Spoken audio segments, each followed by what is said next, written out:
नमस्कार साथियों, विजय बंगाली क्लासरूम में आपका हार्दिक अभिनंदन है।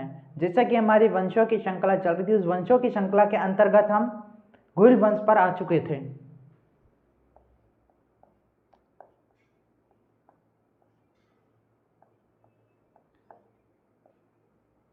गुइल वंश के अंतर्गत हमने शक्ति कुमार व अंबा प्रसाद के बारे में चर्चा कर चुके थे। हम उसके आगे के जो शासक थे उनकी बात करते हैं।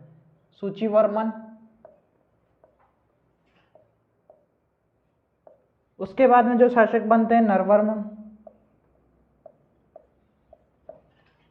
नेक्स्ट बनता है कीर्तिवर्म, नेक्स्ट बनता है हस्तपाल। जो दोस्तों ये शासक हैं, इनके बारे में हमें कोई जानकारी नहीं मिलती, केवल बस मैं इनका नाम लिखा रहा हूं। तो आप एक देख लीजिए, हस्तपाल।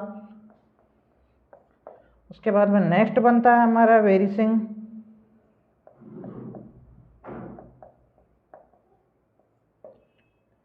नेक्स्ट हमारे जिस शासक की हम चर्चा कर रहे हैं वो है विजय सिंह,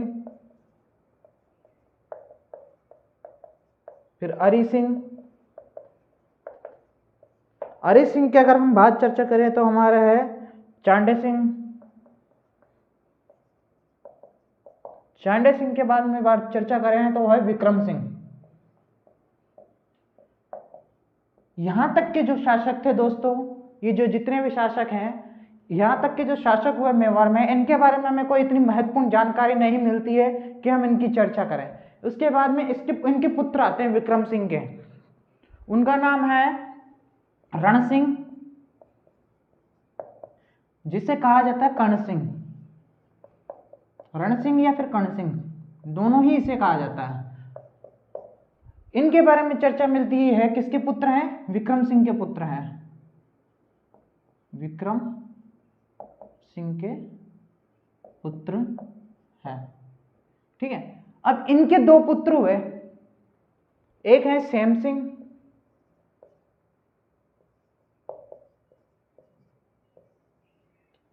इनके दो पुत्र हुए, एक सैम सिंह और एक के राहब, या इसे ही महाब कहते हैं। ये दो पुत्र हुए। सैम सिंह की अगर हम बात करें तो इन्होंने रावल शाखा प्रारंभ की। रावल शाखा प्रारंभ की, ठीक है। राहब या महाब की अगर हम बात करें तो इन्होंने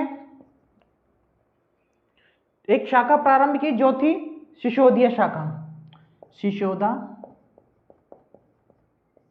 गांव बसाकर शिशोदिया शाखा प्रारंभ की।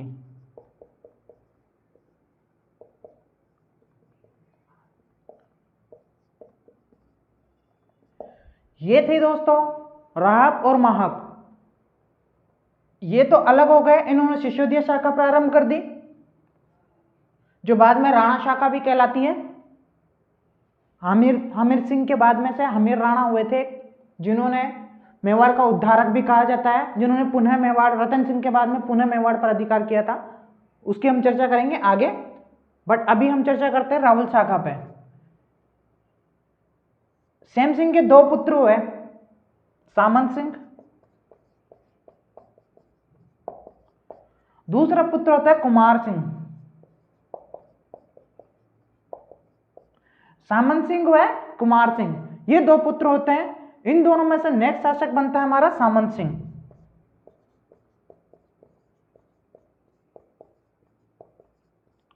अब हम सामंत सिंह की चर्चा करें तो सामंत सिंह कौन थे? मेवाड़ के शासक थे, रण सिंह के बाद, सैम सिंह के बाद में, है ना। तो अभी ये जो सामंत सिंह थे, इनके ऊपर कीर्तिपाल ने, जो चौहान वंश का कीर्तिपाल था, जालोर का कीर्तिपाल ने आक्रमण किया।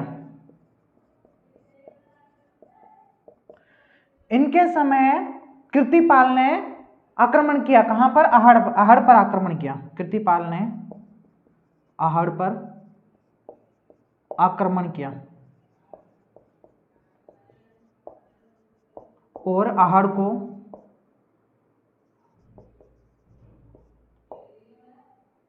आहड़ पर कब्जा किया किया वह आहड़ पर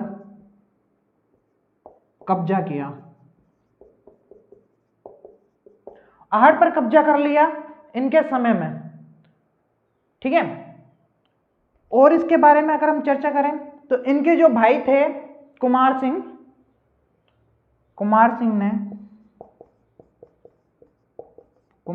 ने चालुक्यों के साथ मिलकर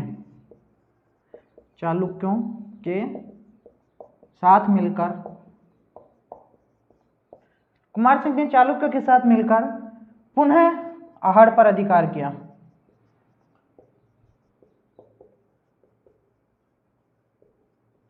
पुनः आहड़ पर अधिकार कर लिया चालुक्य के साथ मिलकर, किसने?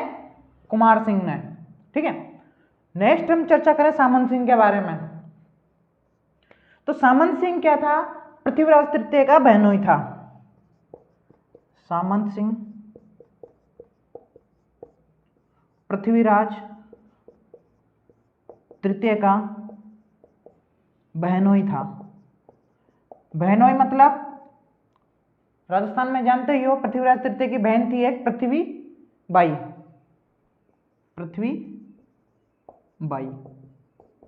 इनका विवाह सामंत सिंह के साथ हुआ था, ठीक है। नेक्स्ट इसमें पॉइंट की बात करें हम, सामंत सिंह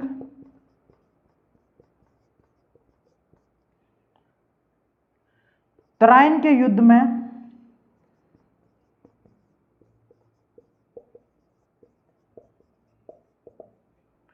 पृथ्वीराज का साथ देते हुए वीर गति को प्राप्त होते हैं।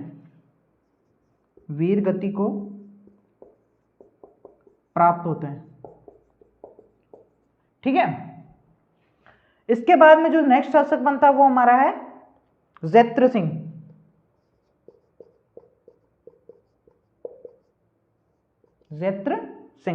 अगर हम इसके शासनकाल की बात करें ज़ेत्र सिंह के, तो 1213 से 1250, 1213 से 1250 का क्या है? शासनकाल है। यह किसके पुत्र थे? कुमार सिंह के पुत्र थे, ठीक है। नेक्स्ट अगर इसमें बिंदु की बात करें तो वो बिंदु है हमारा मतलब जो अपना दिल्ली का शासक गुलाम वंश था उस टाइम में, इल्तुतमिश था, गुलाम वंश का शासक इल्तुतमिश था। तो उसके शासनकाल के समय इल्तुतमिश के शासनकाल के समय 1222 से 27 के मध्य इनके बीच में क्या है? संघर्ष चलता रहा। अब संघर्ष अंतिम निर्णय पर आया भूताला के युद्ध में 1227 के अंतर्गत, जिसके अंतर्गत ज़ेत्र सिंह की क्या होती है? विजय होती है। विजय होने के बाद में ज़ेत्र सिंह, पहले एक तो ये पॉइंट्स लिखा दूं जो मैंने भी बोला, 1222 से 27 के मध्य गुलाम वंश के शासक इल्तुतमिश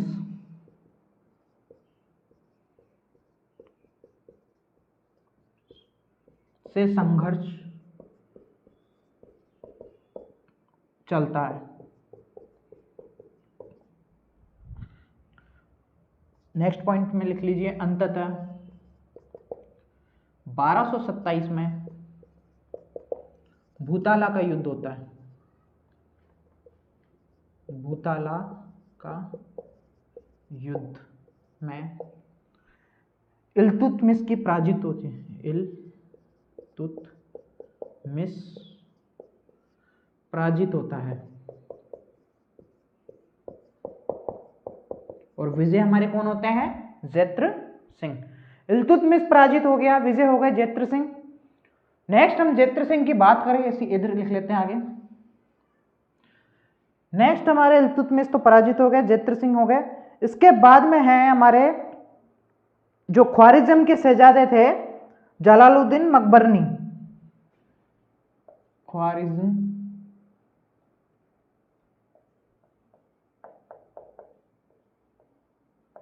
के शहजादे जलालुद्दीन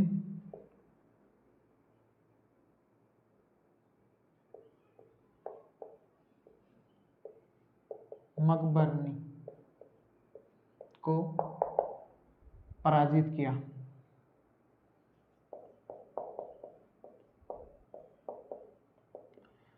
ये ख्वारिज्म के शहजादे थे जलालुद्दीन मकबरनी, जो कि उस समय राजस्थान के अंतर्गत प्रवेश कर गए थे, तो उस समय इनको पराजित किया। नेक्स्ट हमारे अगर इसकी हम चर्चा करें तो वो है हमारा सिंध के थे नसीरुद्दीन कुब्बाजा। सिंध के नसीरुद्दीन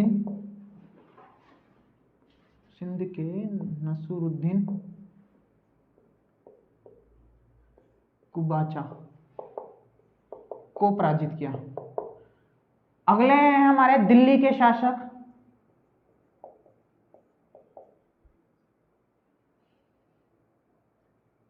दिल्ली के हैं जिनको 1248 में मोहम्मद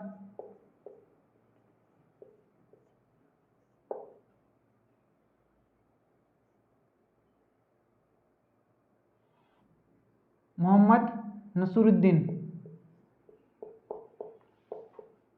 को पराजित किया।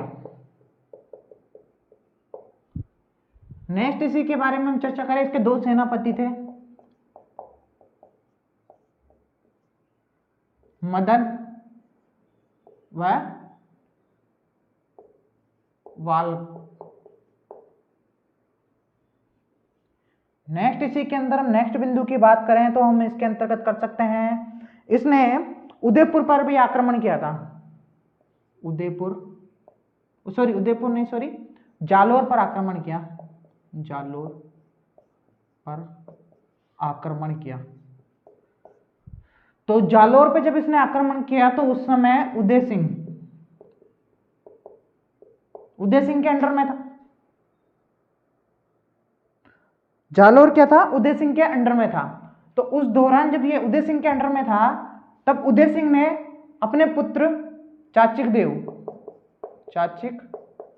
देव की पुत्री जेतल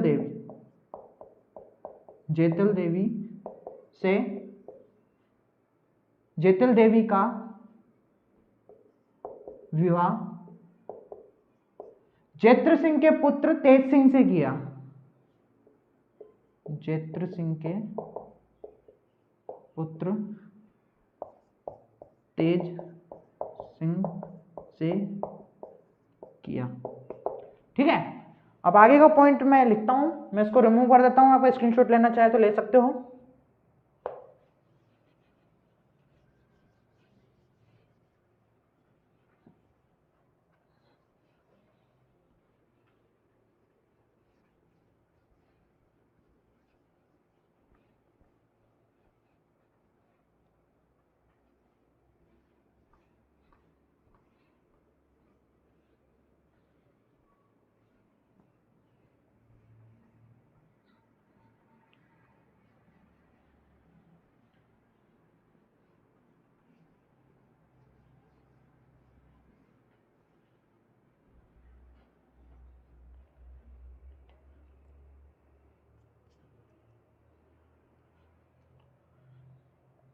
GH ओझा, गौरीशंकर हीराचंद ओझा।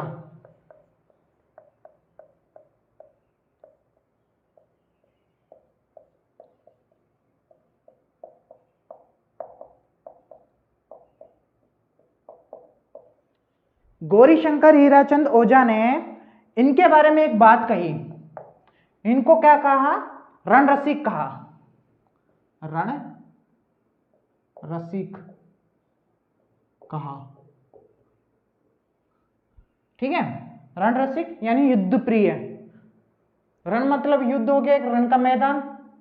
रसिक मतलब किसी से प्रिय। ठीक है, अब हमारे डॉक्टर दशरथ शर्मा भी कैसे पीछे रह सकते थे?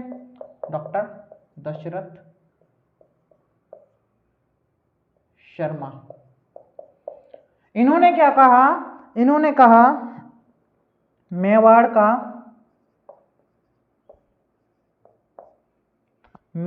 का नवशक्ति, मेवाड़ की नवशक्ति का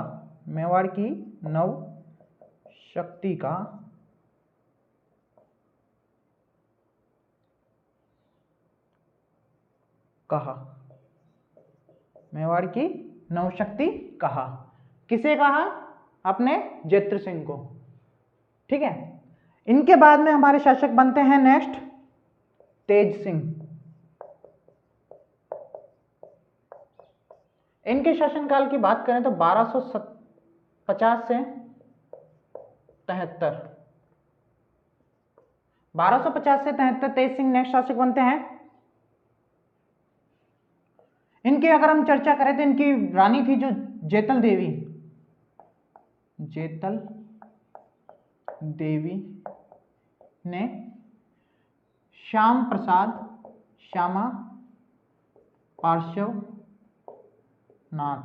पार्श्वनाथ मंदिर बनवाया।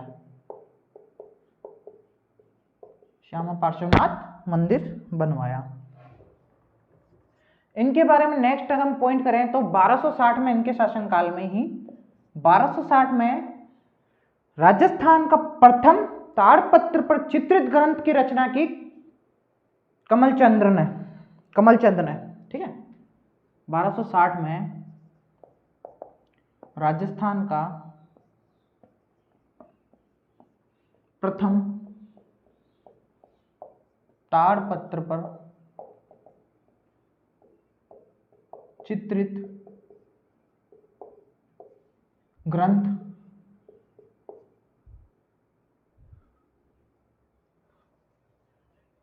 की रचना आहड़ के कमलचंद्र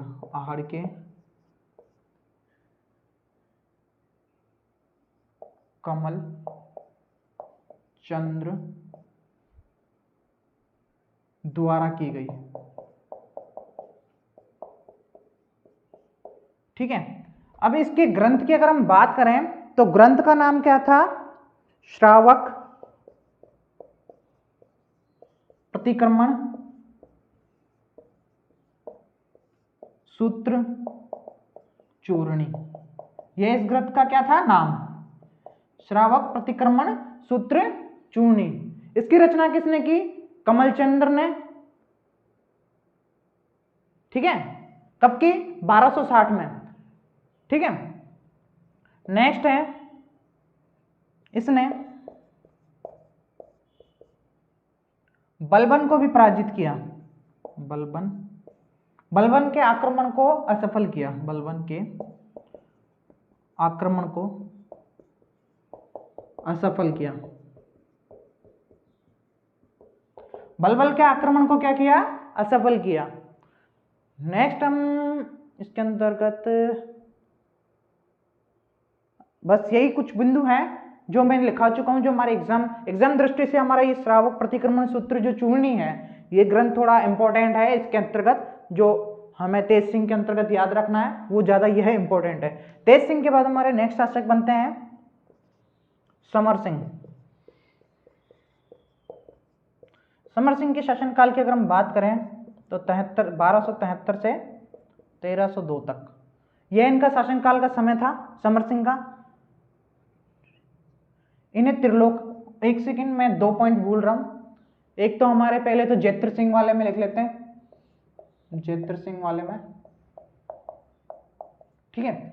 जेत्र सिंह वाले में एक तो लिख लीजिए, इन्होंने जब वो भूताला का युद्ध हुआ था तो उस दौरान जो नागदा इनकी वो राजधानी थी वहां पर बहुत नुकसान हुआ था, है ना।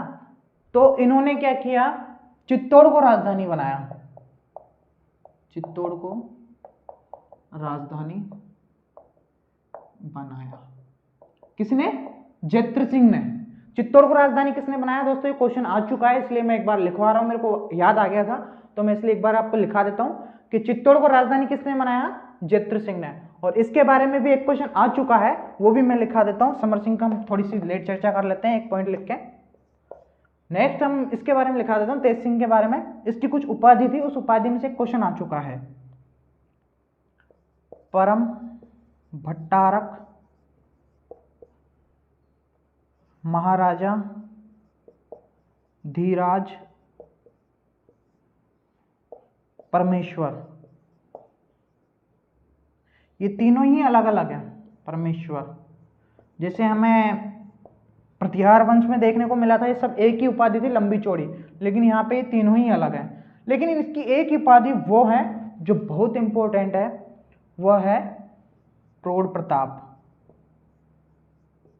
यह उपाधि दोस्तों एग्जाम में आ चुकी है कि मेवाड़ के किस शासक की उपाधि प्रौढ़ प्रताप है, तो वह हमारे ऑप्शन में आएगा तेज सिंह। यह एग्जाम की दृष्टिकोण से यह क्वेश्चन आ चुका है, प्रौढ़ प्रताप। इसलिए मैं एक बार आपको ये लिखा रहा था, मैं इस पॉइंट को भूल चुका था, मेरे माइंड में आई तो मैंने आपको एक बार लिखा दिया। तो ये क्या है, प्रौढ़ प्रताप इसकी क्या है, एक उपाधि है। ठीक है, अब आते हैं हम समर सिंह पे। समर सिंह शासनकाल 1273 से 1302। ठीक है, अब इसकी उपाधि क्या है दोस्तों, उसकी भी हम पहले चर्चा कर लेते हैं। त्रिलोका, तीनों लोकों का राजा, तीनों लोकों का राजा। ठीक है, ये इसकी उपाधि थी। अब इसके जो शासनकाल के समय थे, तो इसके समकालीन शासक लिख देता हूं मैं, समकालीन शासक। समकालीन शासक कर लेता हूं, दिल्ली के समकालीन शासकों की मैं मुख्यतः बात करूंगा। दिल्ली के समकालीन शासक यहां लिख देता हूं, दिल्ली, दिल्ली के समकालीन शासक। तो जलालुद्दीन,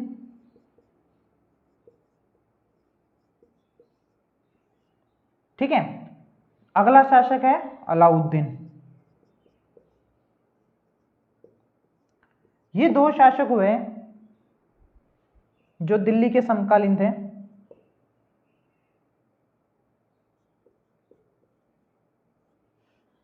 ठीक है, अलाउद्दीन का शासनकाल लिख दिया है, जलाउद्दीन का भी 96 तक रहा था, 1296 तक। ठीक है, ये शासक थे जो इसके समर सिंह के समकालीन थे। अब अलाउद्दीन जब शासक बनते हैं, तब 1299 में आपको पता है, मैंने एक बताया था, जब इसके जो गुजरात की तरफ जब जालौर पढ़ रहे थे हम, चौहान जालौर वाला, तब मैंने आपको बताया था कि जब ये गुजरात की तरफ जा रहे थे, जब वो मंदिर को लूट कर आए थे वहां से, तो उस दौरान ये जब 1299 की घटना है, तो उस दौरान जब ये जा रहे थे, तब आपको एक बार मैं मैप से फिर से रिमाइंड करा देता हूँ, आपको दोबारा से थोड़ा बहुत याद आ जाए।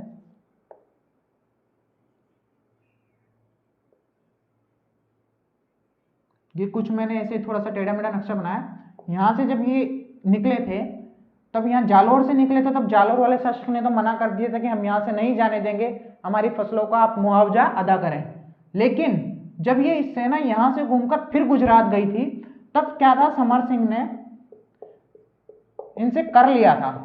ठीक है, कर लिया था, जो फसलें को नुकसान होता था उसके बदले इन्होंने क्या था, कर लिया था। तो उससे नाराजगी एक तरीके से नाराजगी भी हो सकती है। ठीक है, तो उससे क्या है, एक नाराजगी भी हो सकती थी। ठीक है, तो ये इसके कुछ समकालीन शासक थे। अभी समर सिंह की बात करें हम, इसके दो पुत्र थे। एक तो था रतन सिंह, ठीक है, जो आगे कंटिन्यू शासक बनता है। एक हुआ कुंभकर्ण। अगर हम कुंभकर्ण की चर्चा करें, तो इन्होंने नेपाल के अंदर गुहिल वंश की स्थापना की। कहां दोस्तों, नेपाल के अंदर गुहिल वंश की स्थापना की कुंभकर्ण ने, नेपाल में गुहिल वंश की स्थापना की। मेवाड़ वंश कह सकते हैं, गुहिल कह सकते हैं, गुहिल वंश की स्थापना की। यानी कि एक शाखा इन्होंने कहां भी की, मेवाड़ में, मतलब अपने नेपाल में भी। ठीक है, अब हम बात करते हैं रतन सिंह की, तो मैं एक बार रिमूव कर रहा हूं।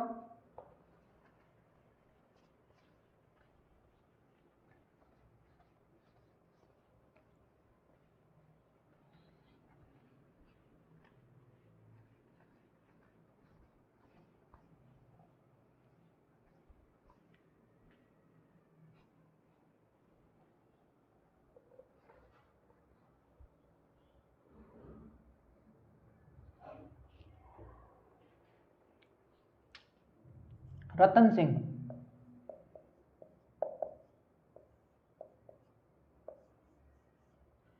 रतन सिंह की हम बात करें तो इसका शासनकाल की अगर हम बात करें 1302 से 3 तक, 1303 तक रहा। पुत्र किसके थे ये? समर सिंह के, समर सिंह के पुत्र। ठीक है। अब एक व्यक्ति हुए मलिक मोहम्मद जायसी, इन्होंने एक ग्रंथ लिखा 1540 के अंतर्गत, पद्मावत। उसके अंतर्गत इसकी कुछ कहानी बताई गई है जिसकी हम चर्चा कर लेते हैं। मलिक मोहम्मद जायसी के ग्रंथ के अनुसार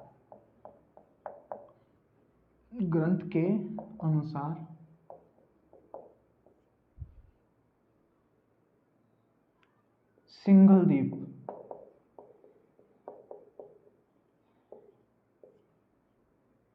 ग्रंथ की चर्चा मैं करूंगा अभी, एक सेकंड लिखवा दूंगा ग्रंथ कब और कैसे और किस समय लिखा गया। सिंघल द्वीप, जिसे हम श्रीलंका भी कहते हैं। ठीक है। सिंघल द्वीप के राजा गंधर्व सेन व इनकी रानी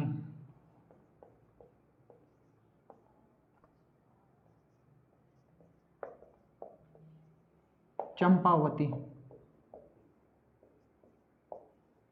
की एक पुत्री थी,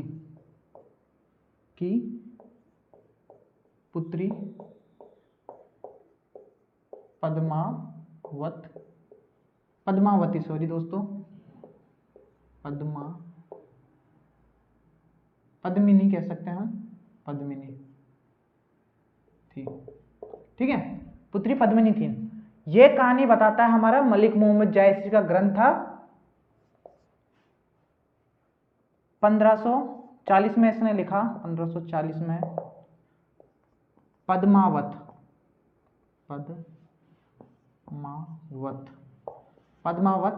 ग्रंथ लिखा।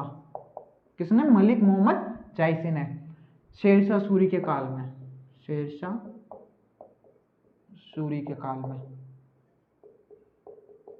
ठीक है। अब इस ग्रंथ में क्या बताया गया था? एक सिंघल द्वीप है, वहां पे गंधर्व सेन एक राजा थे, उनकी रानी थी चंपावती, उनके पुत्री थी पद्मिनी। अब उस पद्मिनी के पास क्या था? एक तोता था, हीरामन तोता। ठीक है।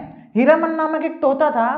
तो जब ये हीरामन नामक तोता था, मानव भाषा बोलता था, मानव भाषा बोलता था। जब ये मानव भाषा बोलता था, ये पद्मिनी का था, ये गागरोनी तोता था दोस्तों, गागरोनी। ठीक है।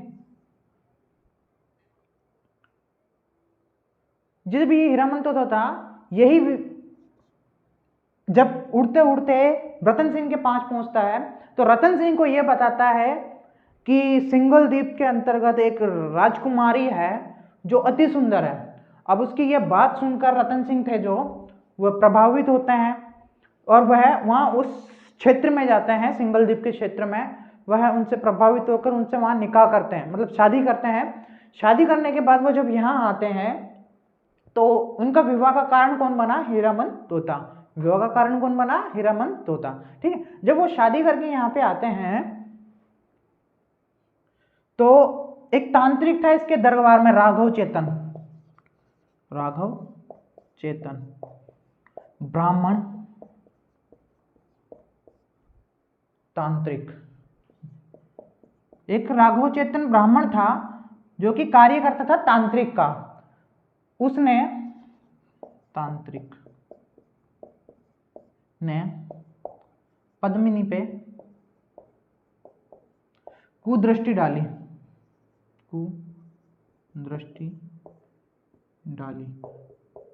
जाहिर सी बात है, पद्मिनी सुंदर थी तो किसी ना किसी की तो नजर जाएगी, तो इन्होंने भी डाल दी। हाँ, जब इन्होंने डाली कुदृष्टि, तो इस बात का जब हमारे रतन सिंह को पता चला तो इन्हें क्या कर दिया? राज्य से बाहर निकाल दिया, राज्य से निष्कासित कर दिया। किन्हें कर दिया राज्य से निष्कासित? राघव चेतन ब्राह्मणों को। ठीक है, जब ये राघव चेतन राज्य से निष्कासित हो गए हैं तो उसके बाद में ये जाते हैं अलाउद्दीन के पास, अलाउद्दीन खिलजी के पास। ठीक है, अलाउद्दीन खिलजी के पास जब ये जाते हैं और बताते हैं कि मेवाड़ के एक शासक है रतन सिंह, उनकी जो पत्नी है पद्मिनी वो अति सुंदर है। ये मैं ग्रंथ के अकॉर्डिंग बता रहा हूँ, कुछ और भी तथ्य हैं युद्ध के क्या कारण थे वो भी मैं एक बार चर्चा कर दूंगा, बट एक बार ग्रंथ के अकॉर्डिंग मैं बता दूं, है ना। तो एक उनकी जो पत्नी है पद्मिनी वो अति सुंदर है। तो इस बात को सुनकर उन्होंने कहा कि क्यों ना उसे देखा जाए, पद्मिनी को देखा जाए। तो वह 1303 में, यूं लिख देता हूं मैं, पूरी डेट लिख देता हूं, 28 जनवरी 1303 में दिल्ली से रवाना होता है।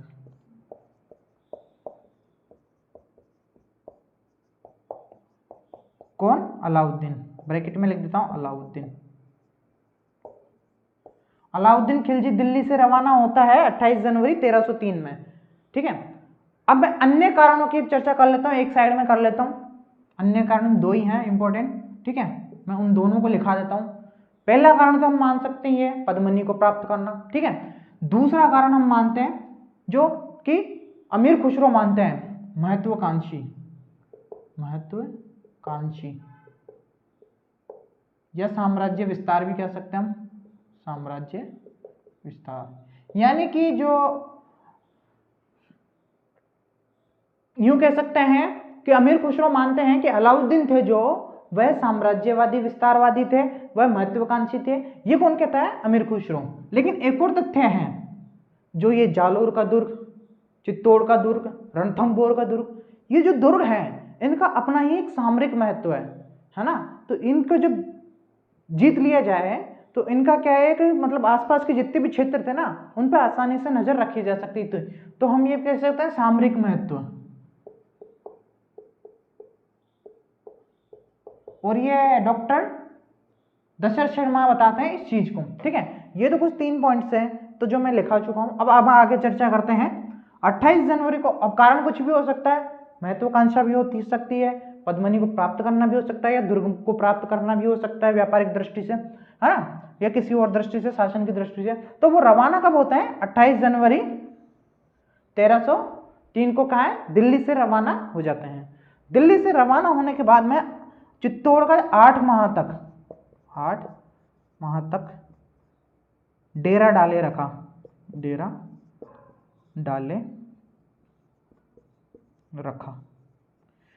डाले रखा 8 माह तक। कोई परिणाम नहीं निकला, कुछ भी नहीं निकला। 8 माह तक वो बैठे रहे, उधर से अलाउद्दीन भी वैसे ही रहे, है ना। अब 8 माह तक वो परेशान होकर अलाउद्दीन कहता है, अपने एक संदेशा भिजवाता है, दूत भिजवा देता है, तो कहता है कि मैं केवल दुर्ग को और रानी पद्मिनी को आईने या मैं उनका अक्ष देखकर मैं पुनः वापस लौट जाऊंगा। ठीक है, इतना कहता है। तो उससे रतन सिंह कहते हैं ठीक है चलो यही बात है तो। ठीक है, क्या कहते हैं? शर्त रखते हैं, संदेशा भिजवाते हैं, संदेशा पूरा लिख देता हूं मैं जिससे आपको कंफ्यूजन ना हो। अलाउद्दीन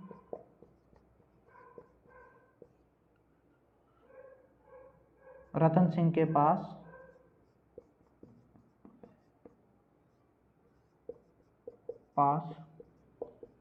संदेशा भिजवाते हैं कि मैं दुर्ग व पद्मिनी को देखकर पुनः लौट जाऊंगा,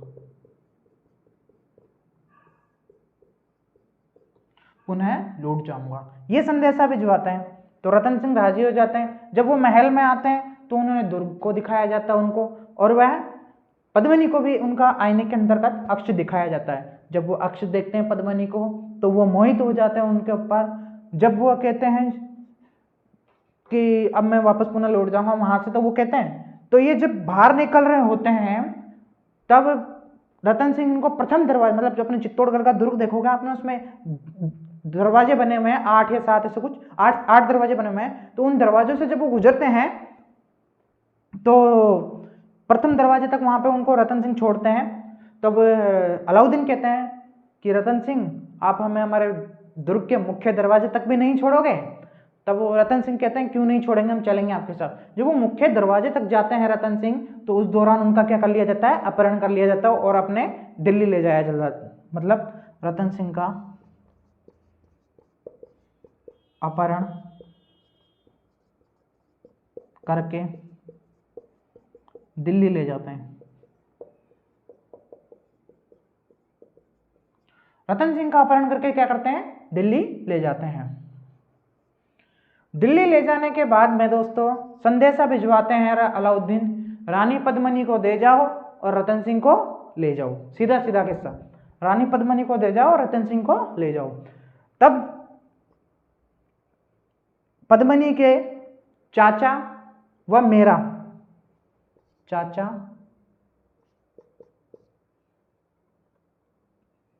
व सॉरी चाचा मेरा नहीं, दोस्तों चाचा मेरा तो बाद में, मतलब वो नहीं है, इनके थे चाचा ही थे और लगने में तो काका थे और एक भाई थे। तो वो थे गोरा और बादल। मतलब गोरा, मैं पूरी लाइन लिख देता हूं, रानी पद्मिनी के साथ गोरा व बादल। गोरा व बादल 16,000 पालकियों 1600 पालकियों के साथ दिल्ली जाते हैं। अब जो ये पालकियां लेके जाते हैं इनके अंतर्गत क्या थे, राजपूत योद्धा थे, राजपूत योद्धाओं के साथ। अभी जो राजपूत योद्धाओं थे गोरा और बादल के साथ में कई सारे राजपूत योद्धा उन पालकी में सवार होके दिल्ली जाते हैं और दिल्ली जाकर रानी पद्मिनी के नेतृत्व में, मतलब गोरा बादल के इनके नेतृत्व में वह सेना किसे, रतन सिंह को आजाद कराती है। रतन सिंह को आजाद कराती है। रतन सिंह को जब वो आजाद कराती है, पुनः वह मेवाड़ आते हैं। मेवाड़ आने के बाद में 26 अगस्त 1303 को केसरिया धारण करके युद्ध क्षेत्र में जाते हैं। केसरिया धारण करके युद्ध क्षेत्र में जाते हैं और वीर गति को प्राप्त होता है, और वीर गति को प्राप्त होते हैं, वीर गति को प्राप्त होते हैं। और पद्मिनी के नेतृत्व में, पद्मिनी के नेतृत्व में जौहर किया जाता है।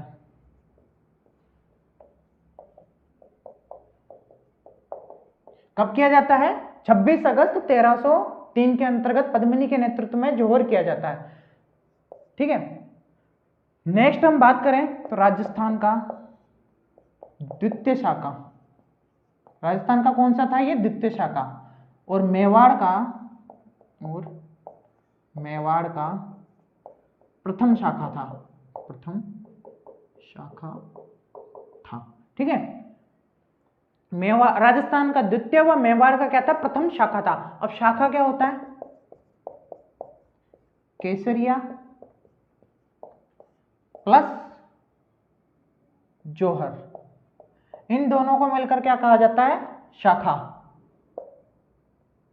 ठीक है, जब ये दोनों होते हैं, कई कई जगहों पर केसरिया धारण किया ले जाता है, लेकिन जौहर नहीं हो पाता है, रानियां शहीद नहीं हो पाती है, शहीद क्या बोल दिया, सॉरी, मतलब अपने आत्मा, वो कहते हैं ना स्वयं की मुक्ति से प्राप्त होना, वो नहीं हो पाता है। तो इसलिए शाखा प्रॉपर होता है केसरिया और जौहर के साथ। तो ये हमारा मुख्यतः जो रावल शाखा थी वह यहीं पे समाप्त होती है। उसके बाद में हम पढ़ेंगे राणा शाखा। अब इसके अंतर्गत एक दो पॉइंट और है, वो भी मैं छोटा छोटा बता देता हूं। जब ये खत्म हो गया तो चित्तौड़ पे अलाउद्दीन के पुत्र थे खिरज खां, खिरज खां, ठीक है। इनको प्रशासक बना देते हैं, किसका? चित्तौड़ का। चित्तौड़ का इनको प्रशासक बनाते हैं और इसका नाम भी रख देते हैं खिरजाबाद, ठीक है। चित्तौड़ का प्रशासक बना देते हैं इनको। अब जो ये खिरजी खां थे ये हैं 1312 से 12 के अंतर्गत, है ना। 1312 के अंतर्गत जो हमारे जालोर वंश था, जालोर वंश था, उनका जो कृतिपाल चौहान था अंतिम शासक जो हुआ था, उनका एक भाई था मालदेव, मालदेव सोनगरा, ठीक है। मालदेव सोनगरा था जो बाद में है ना अलाउद्दीन की सेवा में चला जाता है। तो जो ये खिरजी खां है इनको बाद में मालदेव सोनगरा को इसका प्रशासक नियुक्त कर देते हैं, मालदेव सोनगरा को, ठीक है। यहाँ का प्रशासक खुद दिल्ली चले जाते हैं खिरजी खां, ठीक है। अब 12 मतलब ये कब तक शासन करते हैं? 26 तक ये शासन करते हैं मालदेव सोनगरा। उसके बाद के अंतर्गत हामिर देव होते हैं, हामिर राणा, हामिर सिंह होते हैं जो राणा हामिर सिसोदिया होते हैं, है ना, जो बाद में मेवाड़ को पुनः प्राप्त करते हैं मालदेव सोनगरा से। वो कैसे, वो हम पढ़ेंगे हामिर के अंतर्गत, ठीक है।